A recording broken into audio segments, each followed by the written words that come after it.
Барша көрсін білсін, хабардар болсын. Сәлем қымбатты көрермен, сіз білген және де сіз күткен арна қайта оралды. Біз сізге ең жақсысын ұсынамыз.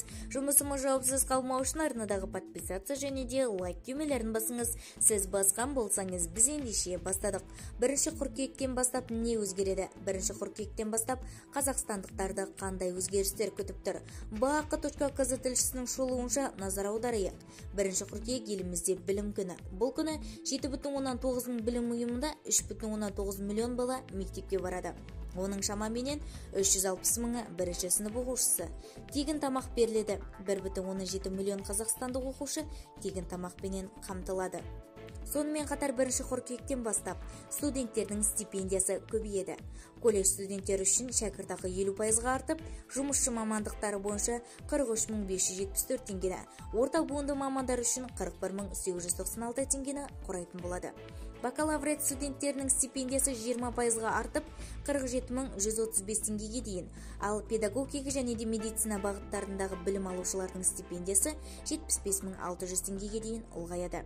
Интернатурада оқитындардың стипендиясы 85.376 теңге, ал резидентурада 123.122 теңге көлемінде төленетін болады. Магистранттар менен докторантура стипендиялары 15%-ға ұлғайтылады. Оның мөлшері тиісінше 107.061 теңгені және де 240.000 теңгеге дейін құрайды. Астанада 5-ші дүниежүзілік көшпенділер ойындары 8-13 қыркүйек аралығында 21 спорт түрінде өтеді. Оның тек жартысы қазақстандық ұлттық ойындар. Сонымен қатар спорттың 10 түрі арнайы таныстырылым ретінде көрсетіледі. Ойындарды өткізуге арнайы жаңа ғимараттар салынбайды. 8-ші қыркүйек күні Астана Арена стадионында бәсекенің ашылу салтанаты өтеді. Ал Жақсылық Үшкіріпов атындағы жекпе-жек сарайында, Алау мұз сарайында ұлттық күрес түрлерінен жарыстар, этно ауыл аумағында ат жарысы, дәстүрлі садақ ату және де саяхатшылық өнер жарыстары, думан кешендері, дәстүрлі интеллектуалды ойындар өтеді жоспарлануда. 1 қыркүйектен бастап несие алғың келсе, жарыңнан рұқсат аласың.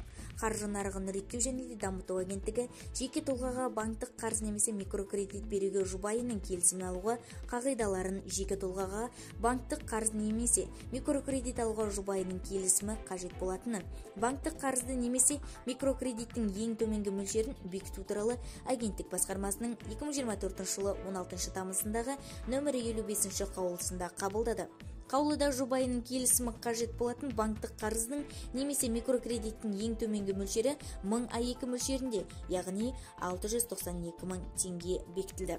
Бізді тамашалауды жалғастырыңыздар және де бір ғана лайк түймесін басып сау саламатта болыңыздар.